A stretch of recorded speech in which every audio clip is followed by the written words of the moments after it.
पीले दांत वाली बहू। रंजना कभी ब्रश नहीं करती थी। उसे कितनी बार उसके माँ बाप ने डांटा, लेकिन उसका कोई असर उस पर होता ही नहीं था, जिस कारण से उसके दांत पीले पीले हो जाते हैं। शादी के बाद अरे बहू, वैसे तो तुझ में कोई कमी नहीं है, पर तेरे दांत इतने पीले कैसे हैं बेटा? कैसे मतलब? कोई सर्जरी थोड़ी ना कराइए। वो तो क्या है ना, मैं ब्रश नहीं करती थी तो पीले हो गए। अब क्या करूं? आप कहें तो लाल करवा लूं या फिर काले? यार ये क्या है, क्यों माँ से लड़ रही हो? लड़ रही हूँ? अरे मैं लड़ रही हूँ या ये बोल रही है कि दांत पीले हैं, पीले। अरे तपस्या थोड़ी ना की है इन्हें पीले करने के लिए। बकायदा ब्रश नहीं किया है 20 साल तक, तब जाकर। छी, कैसी बात कर रही हो? ये उस वक्त तो पीले नहीं थे जब हम लोग तुम्हें देखने आए थे। अरे तब साफ करवा लिया होगा डेंटिस्ट के पास जाकर। अब देखो कैसे पीले पीले लग रहे हैं। रंजना सास की तरफ गुस्से से देखती है। फिर शुरू हो गई पीले पीले पीले।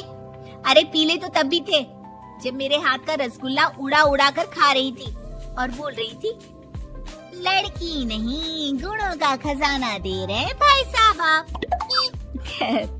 अब वो लोग करते भी तो क्या करते, पीले दांत वाली बहू पल्ले पड़ी थी तो झेलना तो था ही। एक दिन कीर्तन में रंजना गाना गा रही थी।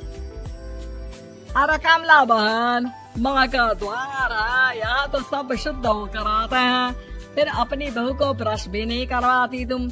दूर से पीले पीले दांत भक्ति में बाधा उत्पन्न कर रहे हैं। अरे कोई 2 साल के बच्चे थोड़ी ना लेकर आई हूँ मैं बहू बनाकर। अच्छी खासी लड़की है, अरे कैसे करवाऊं ब्रश? ये तो उसे खुद करना चाहिए ना। अब माँ बाप तो इसके जैसे तैसे निपटा दिए, ये नहीं सोचा कि सास कैसे संभालेगी। सास बहू को लेकर घर आ जाती है, लेकिन सोच लेती है कि अब इसे लेकर कहीं नहीं जाएगी। अगले रोज बहू कहती है, अरे क्या हो गया, मंदिर नहीं जाना क्या? कीर्तन का वक्त हो रहा है। मेरी मधुर वाणी से कान्हा जी जागते हैं और सोते हैं। आप तो जानती है ना उनकी भक्ति में कितना मन लगता है मेरा। वो क्या है ना, तबीयत ठीक नहीं लग रही है मेरी, आराम करूंगी मैं। तबीयत ठीक नहीं लग रही? अभी तो मिथुन के गाने पर नाच रही थी आप, और अब बोल रही है कि तबीयत ठीक नहीं लग रही। अरे भक्ति में मन लगा लो सासू माँ, ऊपर जाना है, क्या मुंह दिखाओगी आप? हाँ? सास को बहू की बात पर गुस्सा आ जाता है। मैं क्या मुंह दिखाऊंगी, इसकी चिंता तो ना कर, समझी?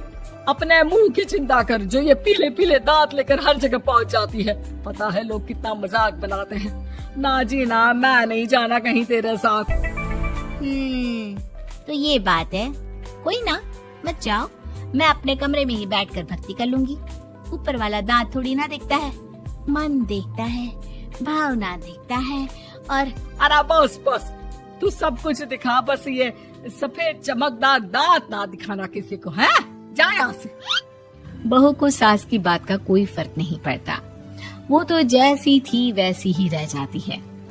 सुबह नहाकर किचन में खाना बनाना, फिर खाना खाना, कीर्तन भजन करना और सो जाना। एक दिन, माँ जी मैं सहेली के घर जा रही हूँ, शाम को लेट आऊंगी। हाँ हाँ तो जाना, मैंने कौन सा तेरी आरती करनी है घर पर बैठकर। रंजना सहेली के घर जाती है, जहाँ वो पार्टी में जाने की तैयारी कर रही होती है। अरे शिखा, कहाँ जाने की तैयारी कर रही है? मैं गलत वक्त पर आ गई क्या? अरे नहीं यार, उल्टा सही वक्त पर आई है। मैंने ये साड़ी और ज्वेलरी निकाली है यार, शाम को इनके ऑफिस की एक पार्टी में जाना है।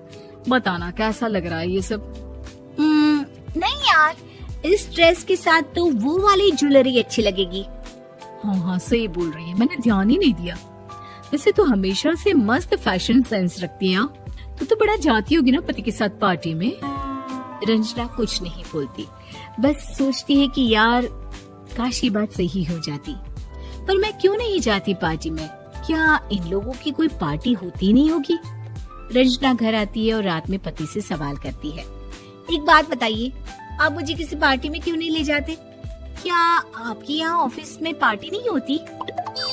पति बेचारा क्या कहता कि दांत पीले हैं तुम्हारे इसलिए। अरे कोई पार्टी होती नहीं हम लोगों के ऑफिस में, तो कहाँ से लेकर जाऊं? और मार्केट, मॉल, कहीं वीकेंड घूमना, कहीं तो। अरे यार, सारे हफ्ते में एक छुट्टी मिलती है, तो सोचता हूँ कि आराम ही कर लूं। क्यों? रंजना मन मार के रह जाती है। पहले कभी सास के साथ मंदिर जाया करती थी, लेकिन वो भी सास ने ले जाना बंद कर दिया। घर बैठी बैठी रंजना बोर हो जाती है। तभी उसे आइडिया आता है और वो मायके जाने का सोचती है। सासू माँ, 2 दिनों के लिए मम्मी के घर जा रही हूँ। अच्छा ठीक है, आराम से जा। और हाँ, माँ से कुछ अच्छी आदत सीख कर आना कि कैसे शरीर के हर भाग की तरह दांतों की सफाई भी जरूरी होती है, समझी? शुरू हो गई ना आप। वो लोग आपकी तरह नहीं है कि छोटी छोटी बात का बतंगड़ बना दे। उन लोगों के लिए मैं मायने रखती हूँ, ना कि मेरे पीले पीले दांत। रंजना माँ को बिना बताए उन लोगों को सरप्राइज देती है, लेकिन जैसे ही वो दरवाजे पर पहुँचती है, अंदर देखती है कि घर वाले कहीं जा रहे होते हैं। अब माँ, काश रंजना दीदी के दांतों वाली प्रॉब्लम नहीं होती, तो वो भी हम लोगों के साथ चलती ना बुआ जी की बेटी की शादी में।